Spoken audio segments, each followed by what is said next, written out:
착석해 주시고요.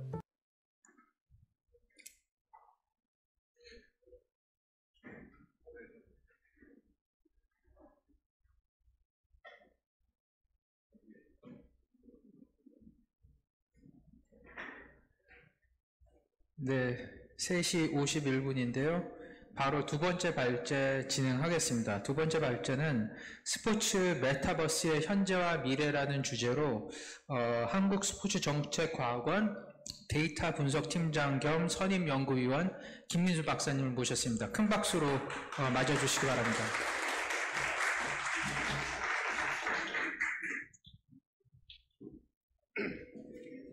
네, 안녕하세요. 방금 소개받은 한국스포츠정책과학원 김민수입니다. 먼저 그 발표 시작하기 전에 잠깐 말씀을 드리면, 이제 1부 발표를 이제 발제랑 굉장히 토론이랑 잘 들었고요. 사실 1부 발제를 듣고 나서 이제 2부 발제를 하려니까 지금 굉장히 부담스럽습니다. 사실 뭐 워낙 좋은 말씀을 많이 해주시고, 되게 심도 깊은 논의가 있다 보니까, 제가 뭐 준비를 좀 잘못한 게 아닌가라는 생각이 들 정도로 약간 부담스럽긴 하고요. 사실 저는 이제 공대 출신이 아닙니다. 아까 변호사님은 공대 출신이라서 굉장히 쉽게 공학적인 것도 쉽게 설명을 해주셨는데, 저는 이제 경영학이랑 스포츠 경영학을 전공하다 보니까 그런 식으로 이제 메타버스를 공학적으로는 풀어서 설명을 못 드리고요. 그냥 간단한 기본적인 정의나 이제 이게 스포츠에 어떻게 적용이 되어 있고, 이제 뭐가 중요하고, 이제 저는 이제 산업 정책을 연구하는 사람인데, 앞으로는 이런 그 스포츠 메타버스가 어떻게 될 것인지, 이제 정책 연구자 관점에서 이제 뭐가 중요한지에 대해서 좀 얘기를 해볼까 합니다.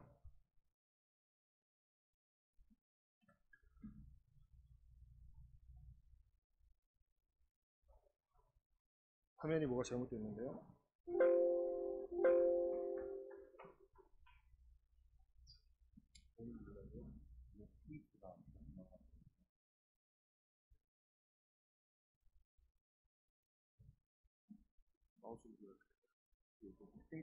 스페이스바로.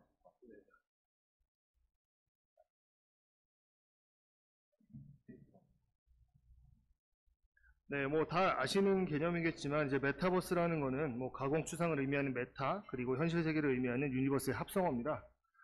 이게 이제 뭐 1992년에 뭐 미국 그 SF 소설, 거기에 이제 처음으로 등장한 개념이라고 하는데, 비영리 기술 단체인 이제 ASF에서 정의해 놓은 거에 따르면, 가상과 현실이 상호작용하고 공진화하고 그 속에서 사회경제 문화활동이 이루어지면서 가치를 창출하는 세상이라고 이제 정의를 하고 있습니다.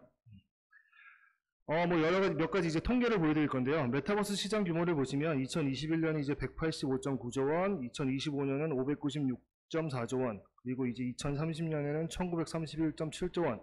그러니까 이제 10년도 안 되는 사이에 이제 10배 이상의 그 메타버스 시장 규모가 확대될 것이라고 이제 기대를 하고 있습니다. 그와 연관해서 보면 다 아시겠지만, 여러분들이 뭐 자주 사용하고 계시던 이제 페이스북이라는 회사가 작년에 사명을 이제 메타로 변경을 했습니다. 그 메타의 이제 그 과거 페이스북이죠. 페이스북의 그 수익을 보시면 2009년에 9,781억 원이었는데 작년 수익이 148.5조 원입니다. 이게 이제 그 10년, 12년 사이에 150배가 성장을 했습니다. 그럼에도 불구하고 페이스북이라는 회사는 사명을 메타로 바꿨습니다. 그 이유는 그 지금까지도 충분히 성장을 해왔지만 그 미래 성장 동력으로서 메타버스의 중요성을 인식을 하고 있기 때문입니다. 한 인터뷰에서 이제 마크 주커버그 CEO가 인터뷰한 내용을 보면, 미래에는 더 이상 그 모바일이 그 초점 대상이 아닐 거다라고 얘기를 했고, 앞으로는 이 메타버스가 좀 더 중요해지고 사람들이 그 한 가지 메타버스 플랫폼에만 머무르지도 않을 거고, 그렇기 때문에 정체성의 고민을 하다가 이제 메타버스로 방향을 바꿨다라는 식으로 이제 이야기를 했었습니다. 자, 메타버스에 투자한 비즈니스 부분을 살펴보면 당연히 이제 컴퓨터 IT 부분이 이제 17%로 가장 많이 투자를 했었고, 그 외에도 보면 2위가 교육, 파이낸스, 마케팅 식으로 여러 가지 분야에서 메타버스에 투자를 하고 있습니다. 하지만 여기 통계에 나와 있는 바에는 이제 스포츠 부분에서는 이제 메타버스에 투자하고 있는 게 지금 나타나지 않고 있습니다. 하지만 여기 살펴보시면 중간에 관광도 있고, 뭐 푸드 호스피탈리티도 있고, 뭐 이렇게 봤을 때는 스포츠 분야에서도 당연히 메타버스에 대한 투자가 진행이 돼야 된다라고 볼 수 있을 것 같습니다. 자, 메타버스의 주요 이점을 사람들이 생각하는 걸 보면 가장 큰 게 39%가 현실에서 뭔가 하려고 하는 것이 이제 방해되는 장애물들을 뛰어넘을 수 있다라는 겁니다. 그러니까 현실에서 할 수 없는 것들을 메타버스상에서 가능할 거다라고 사람들이 생각하는 것 같고요. 그리고 뭐 창의력, 상상력이 좋아지고 그리고 실제 이동 없이 여행을 할 수 있다. 뭐 이런 것들에 대해서 다양한 메타버스의 주요 이점이 나타나고 있습니다. 자, 영국과 미국 인터넷 사용자의 그 메타버스에 대한 뭐 태도를 살펴보면 사실 그 영국 그 성인 인터넷 사용자 중에 60% 가까이 그리고 미국 인터넷 사용자의 55%는 사실 메타버스가 뭔지 잘 모릅니다. 잘 모르고 왜 해야 되는지도 필요성도 잘 못 느끼고 있다라고 합니다. 하지만 한편으로 이제 영국 인터넷 이용자의 31% 그리고 미국 인터넷 이용자의 34%들은 브랜드들, 뭐 기업들이 메타버스 상에서 광고를 해야 된다. 그리고 뭔가 메타버스 상에서 새로운 경험을 제공해야 된다라고 이제 생각을 하고 있습니다. 아직까지는 보면 이런 통계들을 살펴보면 아직까지는 메타버스가 그렇게 활성화가 되어 있지 않고 대중화가 되어 있지는 않다라고 볼 수 있지만 30% 이상의 사람들은 뭔가 필요하다라고 필요성을 느끼고 있는 걸로 봐서는 이제 앞으로는 이 기업들이 이제 메타버스에 관련된 투자가 진행되어야 된다라고 생각이 듭니다. 자, 중요한 것이 이제 메타버스 관련된 이제 아바타입니다. 뭐 메타버스 플랫폼에서 다들 아바타 생성을 보통 하는데 여기 미국 인터넷 사용자의 세대별 비율을 보면 전체의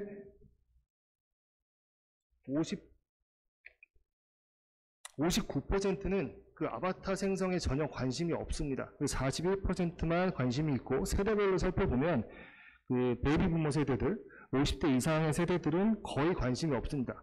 하지만 우리가 흔히 얘기하는 이제 MZ 세대들을 살펴보면 60% 가까이가 아바타 생성에 이제 관심이 있는 것으로 나타나고 있습니다. 자, 그리고 결정적으로 아바타 생성에도 관심이 있고 아바타 의상 구매에도 관심이 있다라는 것들이 이제 MZ 세대들입니다. 여기서 중요한 게 그렇기 때문에 많은 그 패션 회사들이 이 제페토와 같은 플랫폼에 입점을 하고 본인들의 브랜드를 그 가장 그 패션으로 판매를 하고 있는 겁니다. 그 MZ 세대들은 자신을 표현하고 드러내는 데 이제 진심이고 하기 때문에 그 아바타를 꾸미는데 자신의 이제 정체성을 드러내고 자신의 개성을 표현하기 위해서 이러한 가상 패션들을 구매를 하고 꾸미는데 진심이라고 볼 수 있을 것 같습니다. 뭐 한 연구가 아니 뭐 한 기사에 따르면 그 Z세대들, MZ세대 등에서 Z세대들은 사실 그 밀레니얼 세대와 이제 연관 짓는 것도 별로 안 좋아한다고 합니다. 왜냐하면 이제 그 차이가 크게는 뭐 한 20살 가까이도 차이 나다 보니까 본인들은 그들과 다르다라고 얘기를 하고 있고 Z세대들은 그 제페토 같은 이런 플랫폼에서 보면 아바타만 봐도 이 사람이 아재인지 아니면 젊은 사람인지 충분히 구별이 된다라고 합니다. 그 밖에 이제 다른 통계를 보면 메타버스의 실시간 스포츠 경기에 참석하고 싶어하는 미국 인터넷 사용자 세대별 비율을 보면 이것도 비슷하게 그 기성세대들은 크게 관심이 없습니다. 하지만 이제 MZ세대들은 관심이 있는 것으로 좀 나타나고 있습니다. 현재는 아직 그 기술이 메타버스를 활용한 스포츠 중계 방송이 이제 활성화되고 있지 않다 보니까 아직 많은 사람들이 이제 관심을 갖고 있지는 않지만 향후에 기술이 좀 보완돼서 메타버스를 통해서도 충분히 현장에 있는 듯한 그런 실감형 그런 중계 방송을 구현이 된다면 좀 더 많은 사람들이 관심을 갖지 않을까 생각을 합니다. 자, 메타버스의 특징은 크게 이제 5C로 그 표현을 할 수가 있습니다. 세계관, 창작자, 디지털 통화, 일상의 연장, 연결 이 5가지인데요. 일단 메타버스의 시공간은 설계자와 참여자들에 의해 채워지며 확장된다라고 합니다. 이 세계관이라는 게 사실 기성세대들이 듣기에는 이게 뭐야라고 하실 수 있고 되게 낯선 개념일 수도 있는데 한편으로 보면 이제 그 세계관이라는 게 이제 게임에서 보통 출발했다라고 볼 수 있을 것 같은데요.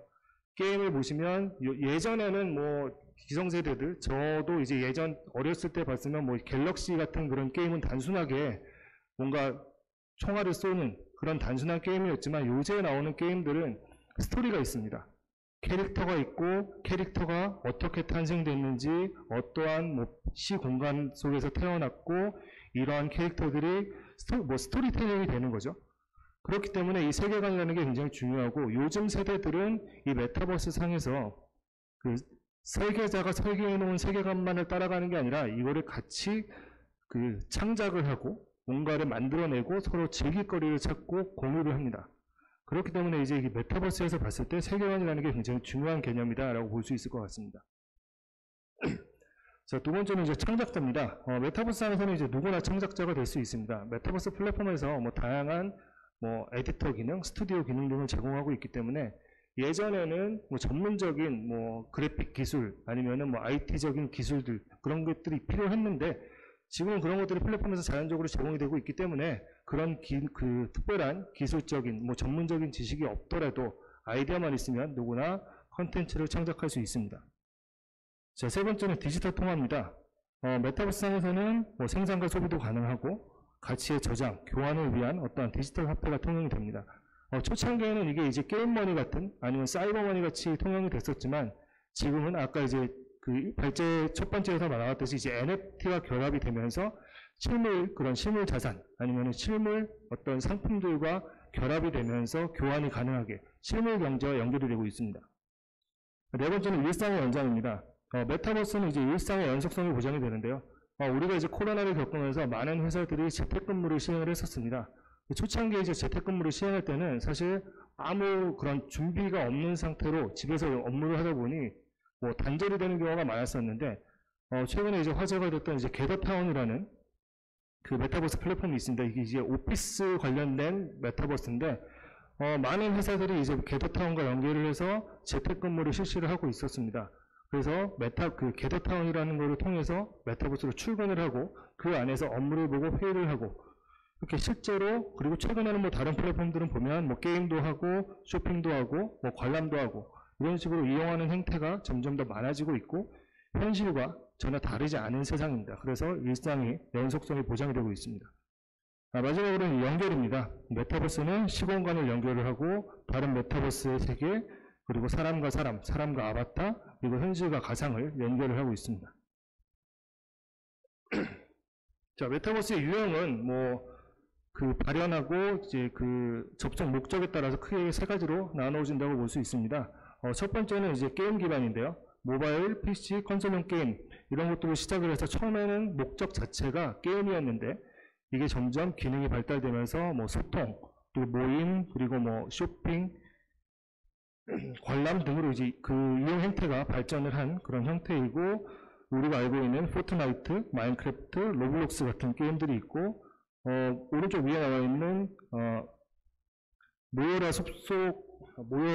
숲이었나요? 뭐 닌텐도 게임이 있는데 이거는 이제 그 미국 대선 당시에 바이든 대통령이 여기서 이제 선거 캠페인을 해서 유명해졌다고 합니다. 자, 두 번째는 소셜 기반입니다. 이제 소셜미디어 형태의 모바일 앱에서 출발을 했고 이것도 이제 기능이 확대가 되면서 소통, 모임, 쇼핑, 게임 등이 가능한 이제 메타버스로 발전을 했고 이러한 것들이 이제 제페토, 리버스, 호라이즌 등이 있습니다. 마지막은 이제 상하산업 기반인데요. 그 뭐 VR, AR 등의 이제 그 가상 ICT 기술들이 접목이 된 디바이스를 통해서 뭐 시작 자체는 운동이나 교육, 시뮬레이션 등이 이제 목적으로 시작을 했고 게임 기반, 게임적 요소가 접목이 돼서 활동에 동기부여하는 과도기적 형태의 메타버스였고 닌텐도의 링피트 그리고 마이크로소프트의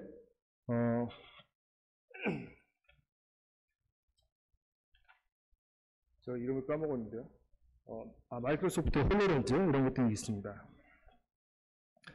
그리고 이제 뭐 메타버스 분류하는 방법이 또 다른 게 있는데 구현되는 공간이 이제 현실 중심이냐 아니면 가상 중심이냐 그리고 구현되는 정보가 외부 환경 중심인지 아니면 개인 중심인지 이거에 따라서 크게 네 가지로 나눌 수가 있습니다.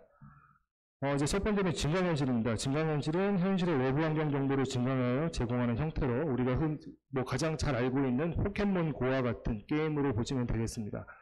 스포츠와 접목했을 때는 이제 고스트 페이서라는 게 있는데요. 이게 이제 그 그림에서 보시는 바와 같이 AR 글라스라는 거를 착용을 하고 보면 이제 앞에 그 가상의 페이스메이커가 있고 뭔가 그 설정을 하면 속도나 이런 것들을 설정을 하고 같이 경주를 하는 그런 형태로 그런 것들을 이제 증강현실이라고 보시면 되겠고 라이프로깅이라는 것은 개인들의 이제 현실 생활에서 이루어지는 정보를 통합적으로 제공하는 겁니다. 그래서 이제 우리가 흔히 봤을 때는 나이키 플러스, 뭐 애플워치, 뭐 갤럭시 핏 이런 것들을 보시면 되겠고요. 거울 세계는 이제 미러워드라고 해서 가상 공간에서 외부 환경 정보를 통합하여 제공하는 거로 뭐 구글의 그 3D 맵 같은 건데 스포츠와 결합했을 때 보면 뭐 요새 유행하고 있는 뭐 드리프트나 야픽 같은 이런 사이클 프로그램에서 뭐 모든 게 다 똑같이 이제 거울 세계라고 볼 수는 없을 것 같고요. 현실과 똑같은 그런 맵이 존재하는 그런 것들은 이제 거울 세계라고 볼 수 있을 것 같습니다. 마지막으로 이제 가상 세계는 가상 공간에서 다양한 개인 교체들의 활동 기반을 제공하는 걸로 뭐 메타버스 그 제페토와 같은 그런 프로그램들 그 플랫폼에서 하는 것들을 가상 세계라고 보시면 될 것 같습니다. 실제 이제 이 밖에 기존에 말씀드렸던 것들 말고 스포츠 메타버스 사례들을 좀 소개를 해드리겠습니다. 먼저 이제 해외 사례로 레알 마드리드 FC에서 레알 마드리드 버추얼 앱이라는 걸, 버추얼 월드라는 앱을 만들었습니다. 이게 이제 우리나라 3D 팩토리라는 회사에서 만들었는데, 만든 지 2주 만에 사용자가 이제 50만 명을 넘었다고 합니다. 여기에서는 그 디지털 트윈으로 해서 그 경기장, 그리고 경기장 내부에 있는 레알 마드리드 FC의 박물관, 이거를 똑같이 이제 디지털 트윈으로 이제 구현을 했고, 이제 세계적인 팬들을 보유한 클럽이다 보니까 뭐 채팅룸, 뭐 친구 초대 기능, 그리고 이제 이 채팅도 그 자동 번역 기능을 이제 탑재를 해서 자유롭게 이제 전 세계 팬들이 소통이 가능하게 만들어 놨다고 합니다.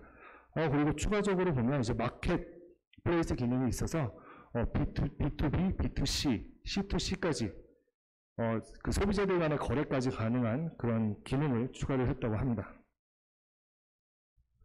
뭐 국내 스포츠 메타버스 사례는 이제 작년에 보면 한국 프로스포츠협회가 그 야구, 축구, 농구, 배구, 골프 이게 5개 종목의 이제 7개 단체를 이제 그 대상으로 그 가상 경기장을 이제 제페토에 구현을 했었습니다. 그래서 뭐 미디어론, 뭐 홍보관, 뭐 인터뷰론 뭐 이런 식으로 그 실제와 좀 비슷하게 구현을 했다고 합니다. 국내 프로야구단은 이제 두산 베어스가 최초로 이제 제페토에 구단 관련된 그 메타버스 맵을 이제 구축을 했고요. 거기서 보시면 그 뭐 구단 로비 그리고 덕아웃 그다음에 선수들 그 라커룸 뭐 연습장 이런 식으로 구성이 되어 있는데 그 덕아웃에서 그 선수단 라커룸에서는 그 과거의 우승 영상이 이제 하이라이트 필름처럼 나오고 그 로비에서는 이제 그 마스코트인 철옹이와 셀카를 같이 찍을 수 있고 뭐 그 연습장에서는 아바타가 이제 대신 뭐 연습 투구를 할 수 있는 뭐 그런 기능이 갖춰져 있다고 합니다. LG 트윈스도 이제 비슷하게 제페토에 뭐 그 이런 맵을 구축을 했고요. K리그는 제페토가 아닌 이제 샌드박스와 협업을 해서 K리그 랜드라는 것을 이제 구축한다고 합니다. 그리고 또 올해는 뭐 K리그가 신인 선수들의 그 교육을 뭐 메타버스로 진행을 했다라고 합니다. 이제 에글리시라는 이 게임 맵인데요. 이게 이제 아까 소개해드렸던 포켓몬고와 유사한 게임 맵으로 이거는 이제 아디다스 그 트렌드 전략가였던 사람이 퇴사를 하면서 만들었다고 합니다. 그래서 이게 또 그 포켓몬과 굉장히 유사한데 포켓몬을 잡는 대신에 그 스니커즈를 찾는 그런 게임이라고 보시면 되겠습니다. 이게 이제 왜 중요하냐면 단순하게 그 스니커즈, 이 운동화를 찾아서 돌아다니는 게 끝이 아니라 이 찾아다니는 운동화를 가지고 포인트를 쌓아서 실제로 아디다스나 나이키 신발을 구매할 수 있도록 되어 있고 그러다 보니까 이제 뭐 구찌나 이런 여러 브랜드에서 같이 협업을 통해서 가상으로 운동화를 내놓기도 하고 있습니다. 나이키의 메타버스입니다. 나이키는 이제 로블록스와 협업을 해서 로블록스 안에 나이키 랜드라는 것을 이제 구축을 했습니다. 그래서 이제 여기에 뭐 다양한 기능이 있는데, 뭐 기본적으로는 게임 기능도 있고, 뭐 친구들과 채팅하는 기능들도 있고, 그리고 중요한 것은 이제 아바타와 관련돼서 아바타들이 이제 나이키 옷과 신발을 입도록 이제 장착을 하도록 유도를 하고 있고, 여기에 들어가는 그런 상품권들도 다 등록을 했다고 합니다. 그리고 이제 가상세계와 현실세계를 연결을 했는데요. 여기 운동장에 보시면 이제 뛰는 것들이 있는데 이게 핸드폰에 있는 뭐 가속도계를 이용을 해서 그 현실세계에서 이용자가 실제로 뛰어가면 이것이 뭐 전달이 돼서 이 가상세계 메타버스 안에 있는 아바타가 뛰는데 뭔가 이제 그 영향을 미친다고 합니다. 그리고 이제 나이키에서 발표한 계획에 따르면 이제 향후에는 디지털 쇼룸을 통해서 신제품 발표회를 하고, 그리고 이제 궁극적으로는 월드컵이나 그 슈퍼볼 같은 글로벌 스포츠 이벤트를 동시에 메타버스상에서 구현을 하는 것을 목표로 하고 있다라고 발표를 했었습니다. 아까 이제 변호사님이 잠깐 소개했었던 그 RFT라는 그 회사인데요. 영상을 잠깐만 보시면 Welcome to the Artifact ecosystem. Today, Artifact together with Nike CryptoKicks introduces the future of sneakers. Starting with the Artifact Nike Dunk Genesis powered by DreamOS and Skin Vial Tech. Skin Vials allow you to change the look of the Artifact Nike Dunk Genesis or any compatible sneakers with limited edition skins. Collect, evolve, and breed sneaker skins created by legendary collaborators, artists, and the Artifact community. Load up thousands of skins to a single pair of sneakers. Today, we start with Evo X, Artifact's first skin vial collection featuring 8 Clone X DNA-based evolutive skins. Evo X powered skins vials allow you to evolve your Artifact Nike Dunk Genesis sneaker and choose drip upgrades and powers. Which path will you choose for your evolutive skin as you journey into the Artifact ecosystem and unlock the future? The future is now. Artifact. 네, 이 아티팩트라는 회사는 사실 가상 패션 전문 NFT 스튜디오라고 알려져 있습니다. 이 기업을 그 나이키가 이제 인수를 했습니다. 여기서 중요한 거는 좀 전에 보셨던 영상에서 보면 신발이 그 색깔이 이제 뭐 여러 가지로 바뀌고 있습니다. 이러한 거가 이제 뭐 저도 사실 뭐 공학적으로는 잘 모르겠지만 AR 필터라는 건데, 이 AR 필터라는 걸 통해서 신발이 이제 계속 가상상에서 변하고 있고, 이거를 보통 이용자들이 자신이 원하는 거를 이제 AR 필터를 통해서 자신의 사진과 합성을 하면서 이제 뭐 SNS에 올리기도 하고 하는데, 이러한 것들이 이제 실물로도 그 소비자들이 원하면 실물로 제작을 해서 연결이 된다고 합니다. 그러다 보니 이제 아까 말씀드렸던 메타버스 특징 중에 일상의 연속이라는 게 있었는데, 결국은 이제 실물 경제와 연결이 된다는 걸로 볼 수 있습니다. 아디다스의 이제 메타버스 활동도 굉장히 많은데요. 기본적으로 아디다스는, 나이키는 아까 로블록스의 이제 메타버스 환경을 구현을 했다면, 아디다스는 샌드박스의 이제 부지를 구매를 했습니다. 아직 뭐 정확하게 그 플랫폼 구축을 맵을 구축을 하진 않았는데요. 이제 이름은 정해져서 이제 아디버스라고 그 샌드박스 안에 이제 나이키랜드와 비슷하게 아마 아디버스라는 걸 이제 구축할 예정이라고 합니다. 두 번째는 이제 왼쪽 위에 사진을 보시면 레드플레이엄이라는 게 있는데, 아디다스 오리지널스가 그 2022년 스프링 썸머 콜렉션을 새로 발표를 하면서 이 레드플레이엄이라는 아바타 플랫폼인데, 이것과 이제 같이 협업을 하면서 뭐 아바타를 꾸미고 하는 것들을 이제 새로 신규로 런칭을 했다고 합니다.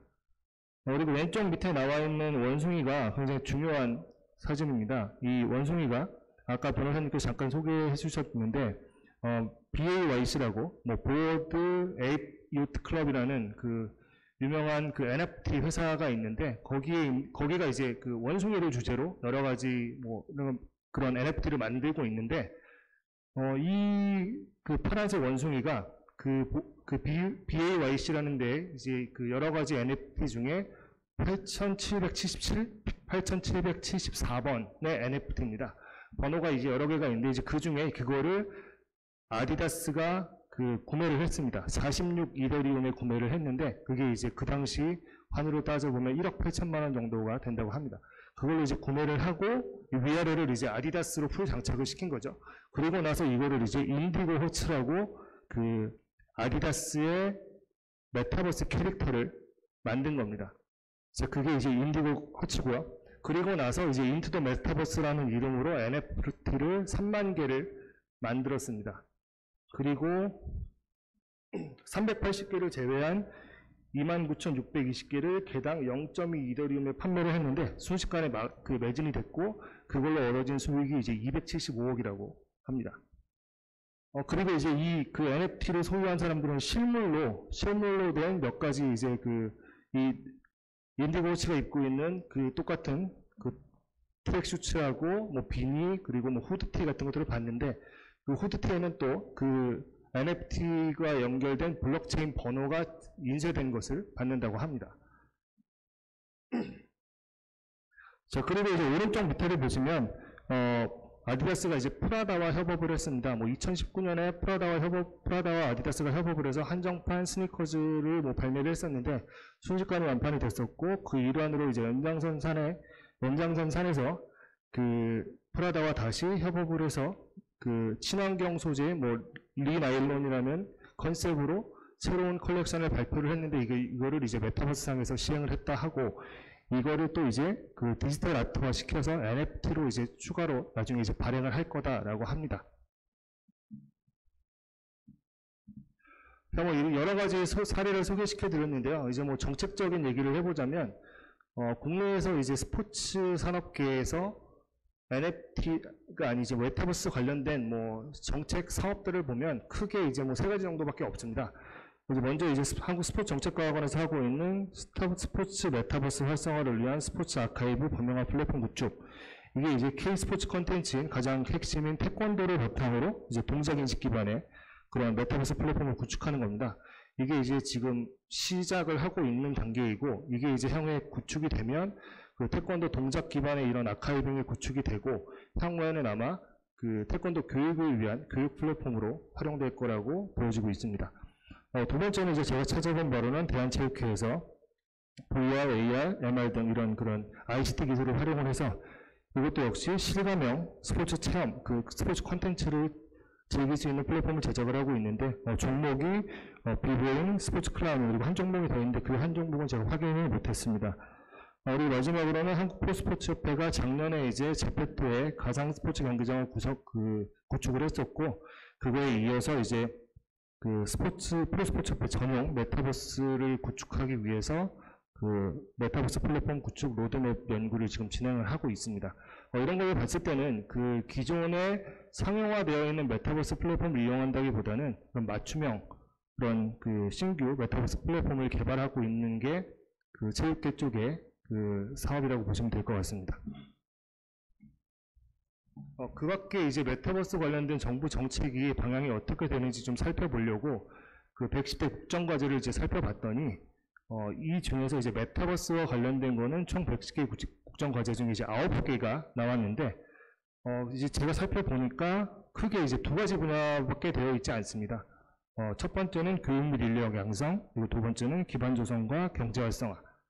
그래서 이제 교육 및 인력 양성 쪽을 보면 고용부, 교육부, 통일부 대부분은 그 이 메타버스라는 플랫폼을 교육용 플랫폼으로 활용을 하려는 계획이고, 나머지 하나는 이제 교육부에서 대학에서 지원을 통해서 디지털 및 메타버스 인재를 양성하겠다라는 이제 두 가지로 볼 수 있고요.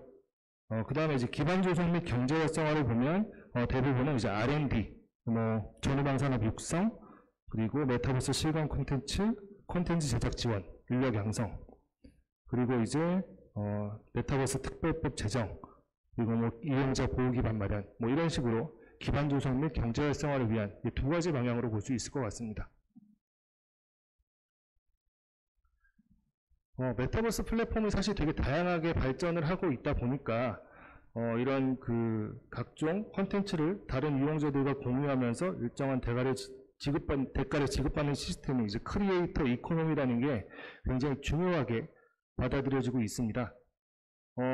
아까 이제 세계관에서도 말씀드렸고, 창작자들이 누구나 다 콘텐츠 창작자가 될 수 있다라고 말씀을 드렸다시피, 이 메타버스는 사실 그 일방적으로 그 플랫폼 제공자 자체가 모든 걸 해결하는 게 아니라 그 사용자들, 그 소비자들이 능동적으로 참여해서 뭔가를 만들어내는 그런 시스템입니다. 그렇다 보니까 이 크리에이터 이코노미라는 게 이제 굉장히 메타버스에서는 중요한 걸로 생각이 되고요. 점점 더 이 크리에이터 이코노미가 확장이 되고 있습니다. 로블록스라는 그 플랫폼에서 활동하고 있는 개발자가 작년 6월 기준으로 127만 명이고, 이들이 만들어낸 게임이 5,500만 개랍니다. 그리고 이 중에서 이제 그 개발자 중에 $10,000 이상의 수익을 얻는 사람이 1,057명, 그리고 $100,000 이상이 249명, 그리고 $1,000,000 이상 번 사람이 3명 있다고 합니다. 이만큼 이제 새로운 직업들이 많이 등장을 하고 있는 거고요.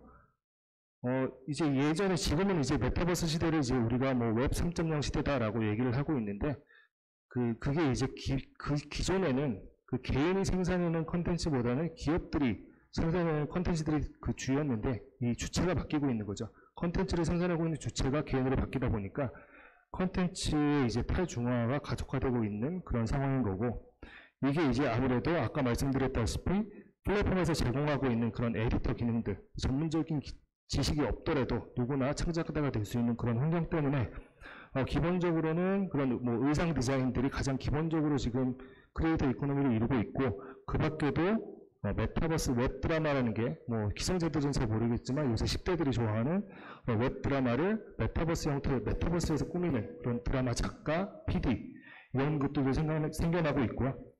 아까 이제 그 소개해드렸던 게러타운 같은 그런 오피스 메타버스도 있고, 다양한 행사들을 거기서 진행을 하다 보니까 이러한 메타버스 상에서 이제 행사를 기획하는 새로운 직업들이 생겨나고 있습니다. 그래서 이러한 것들은 사실 전문적인 지식이라기보다 상상력이 풍부한 사람이 좀 더 참여가 가능한 그런 걸로 볼 수 있겠습니다. 그러다 보니까 이제 아까 정부 정책에서도 봤을 때는 교육, 메타버스를 활용하는 정책 중에 이제 교육이 대부분 많았는데, 아무래도 제가 생각하기에는 스포츠도 아무래도 이런 교육적인 그 메타버스 플랫폼으로 활용이 가능하지 않을까라는 생각을 해봅니다. 마지막으로 보면 제가 그동안 뭐 이런 그 여러 가지 사례들을 소개를 시켜드렸는데요. 이제 결국은 그래서 스포츠 메타버스의 미래는 뭐냐? 제가 생각하는 관점에서는 가장 중요한 게 계속 강조를 했던 세계관, 그리고 크리에이터 이코노미, NFT, 콜라보, 이게 가장 중요하다라고 생각이 듭니다. 기본적으로 그 메타버스 특징 중에 이제 세계관이라는 게 있었고, 그 메타버스에 진입할 때 이제 세계관이 왜 중요하냐면 이 MZ세대들은 지루한 거를 싫어합니다. 기본적으로 메타버스 플랫폼에서 노는 사람들은 기성세대들이 아닙니다. 이제 젊은 사람들은 지루한 걸 싫어하고 뭔가 새로운 걸 추구하고 재밌는 걸 찾아야 되는데, 이 메타버스 세계관이라는 게 그 구성이 되어 있지 않으면, 현재 그 구성되어 있는 아까 소개해드렸던 그 제페토에 있는 뭐 두산베어스, LG 트윈스 같은 것들은 기존에 있던 플랫폼과 다를 게 없습니다. 사실 프로구단들이 구성해 놓은 게 제가 말씀드렸던 이런 세계관이 빠져 있습니다. 그냥 현실에 있는 걸 그대로 옮겨놓은 것 뿐이지 뭔가 거기서 놀거리를 찾을 수가 없습니다. 그러다 보니 아무래도 이런 세계관 구축이 굉장히 중요하다고 볼 수 있습니다. 그래서 이 세계관을 구축하는 방법이 뭐 크게 이제 그 찾아보니 두 가지 정도가 있습니다. 먼저 이제 자체 캐릭터 기반으로 세계관을 구축하는 건데, 이게 보통 게임들이 하는 방법으로 이제 게임에 뭔가 소개를 할 때 보면 스토리텔링이 있고 게임이 어떻게 시작됐고 캐릭터가 이제 어떻게 탄생이 됐는지 뭐 이러한 스토리들이 좀 나오는데, 최근에 이제 그 버버리라는 브랜드에서 보면 디어라는 사슴이라는 캐릭터를 개발을 했습니다. 그래서 이 캐릭터를 개발을 해서 그 여기에 그 사슴 캐릭터 위에 버버리 옷을 풀로 장착을 시키고 춤추는 뭐 이러한 것들을 AR 그 필터를 통해서 뭔가 편집을 하고 이러한 캐릭터를 만들어서 다양한 그런 그 마케팅 캠페인을 활용을 하고 있습니다. 이러한 그 새로운 캐릭터는 사실 메타버스상에서 얼마든지 나중에 그 버버리가 활용을 할 수 있는 그런 캐릭터라고 볼 수 있을 것 같고요. 두 번째는 컨텐츠 기반 세계관 구축입니다. 이 밑에 사진을 보시면 아시겠지만 이게 그 마블 스튜디오의 이제 그 어벤져스입니다. 어벤져스에서 예전에 엔드게임에 등장을 했던 타노스라는 캐릭터인데요. 이 엔드게임이 개봉한 당시에 그 포트나이트라는 그 메타버스 플랫폼에서 그 마블 스튜디오하고 이제 협업을 통해서 새로운 에피소드를 추가를 시켜서 이 포트나이트에 이 타노스가 등장을 하고 어벤져스들이 쓰는 각종 무기들이 이제 형성화 돼서 나왔다고 합니다. 그러니까 이제 협업을 통해서 새로운 그 컨텐츠가 이제 세계관에 삽입이 된 거죠. 그래서 포트나이트가 기존에 가지고 있던 원래의 캐릭터들과 따로 그 마블과 이제 협업을 통해서 새로운 콘텐츠가 들어가서 새로운 세계관이 성립됐다라고 보실 수 있을 것 같습니다. 자, 두 번째는 이제 크리에이터 이코노미입니다. 다양한 직업군들이 생겨나고 있기는 한데 결국은 이제 이게 콘텐츠 탈중앙화 때문에 기업보다는 개인들이 좀 더 아무래도 그 메타버스 상에서는 영향력을 발휘할 수 있을 것 같고요. 이것도 이제 당연히 유명인들, 뭐 아무래도 현실 세계에서 영향력이 있는 사람들이 메타버스 플랫폼에 진출을 하면 아무래도 이제 유튜버도 똑같이 뭐 스포츠 스타들이 아무래도 처음 시작할 때 일반인들보다는 그런 구독자 수가 좀 많고 이런 것처럼 아무래도 현실 세계에 영향력이 있는 사람이 그 메타버스 플랫폼에 진입을 해서 뭔가 시작을 했을 때 좀 더 영향력이 있지 않을까라는 생각을 해봤습니다. 밑에 나와 있는 이제 렌즈라는 그 제페토 크리에이터가 사실 지금 현재 메타버스 플랫폼 상에서는 굉장히 유명한 그리고 수익을 제일 많이 내는 그 크리에이터입니다. 근데 이분은 벌써 그 본인이 크리에이터를 하고 있는 것을 뛰어넘어서 그 후배들을 양성을 하고 교육하고 그 매니지먼트까지 하는 그런 식으로 사업 영역을 지금 확장을 하고 있습니다. 자, 그리고 이제 아까 일부에서 소개했던 그 NFT, 그 메타버스 경제 활동에서 이제 활성화를 위해서는 NFT가 필수적이라고 볼 수 있을 것 같습니다. 처음에는 아까 말씀드렸던 그런 그 사이버 머니로 시작을 했지만 지금은 가상 그 패션 그리고 뭐 가상 경제와 실물 경제가 결합되는 부분에 있어서는 NFT가 이제 핵심적인 역할을 한다라고 볼 수 있을 것 같고요. 그러한 면에서는 이제 디지털 창작품이 이제 모조품을 방지하는 아까 그 NFT 기능을 말씀을 하셨는데 이게 역시 그 가상과 실제를 결합시키면서 어쨌든 이런 모조품을 찾아낼 수 있는 그런 기술이다라고 볼 수 있을 것 같고요. 마지막으로는 이제 다양한 협업이 필수적이다. 뭐 나이키, 아디다스 사례에서 보듯이 여러 가지 메타버스 플랫폼을 이용을 하고 있고 여러 가지 그 각종 그 다른 업종들의 기업들과 협업을 하고 있습니다. 그러니까 메타버스는 일상생활에 어떻게 보면 그 디지털 트윈이라고 볼 수 있기 때문에 일상생활과 똑같이 일상생활 연장 속에서 다른 기업들이 이제 서로 그 협업을 하지 않으면 살아남지 못할 거다라는 생각이 들고요. 우리나라 이제 스포츠 산업에서도 사실 뭐 어떻게 적용을 해야 되냐라고 생각을 해보면 여러 가지 기회가 있을 것 같기는 합니다. 생활체육 측면에서 봤을 때는 아까 말씀드렸던 이제 교육용 플랫폼으로 활용이 될 수 있을 것 같고요. 스포츠 산업적인 이런 뭐 프로스포츠 쪽으로 봤을 때는 아까 제가 말씀드렸던 그 제페토에 있는 두산 베어스나 LG 트윈스 같은 경우는 사실 그냥 현실에 있는 거 그냥 옮겨다는 것 뿐이지 뭔가 할 게 없습니다. 그렇기 때문에 이 아까 말씀드렸던 세계관을 구축을 해서 뭔가 현실 세계지만 현실과 다른 뭔가 스토리텔링을 통해서 그 캐릭터를 좀 구축을 하고 기존 선수들의 뭔가 캐릭터를 부여하는 식으로 뭔가 새로운 게 나와야 그 젊은 세대들이 이걸 가지고 갖고 놀 수 있는 뭔가 거리를 만들어줘야 되는데 지금 현재로서는 그냥 가서 방문하고 락커룸에 들어가서 과거 우승 영상 나오는 거 사실 그 젊은 세대들한테는 그게 크게 와닿지 않을 겁니다 아마. 그렇기 때문에 뭔가 즐길 거리 같이 공유하고 뭔가 자신이 새로운 걸 이걸 가지고 만들어서 세계관을 확장을 하고 뭔가 같이 공유할 수 있는 그런 거를 만들어주는 게 중요하다라는 생각이 듭니다. 그래서 뭐 제 생각으로는 이런 것들이 앞으로는 좀 중요하지 않나라는 그런 생각입니다. 이상으로 발표를 마치도록 하겠습니다.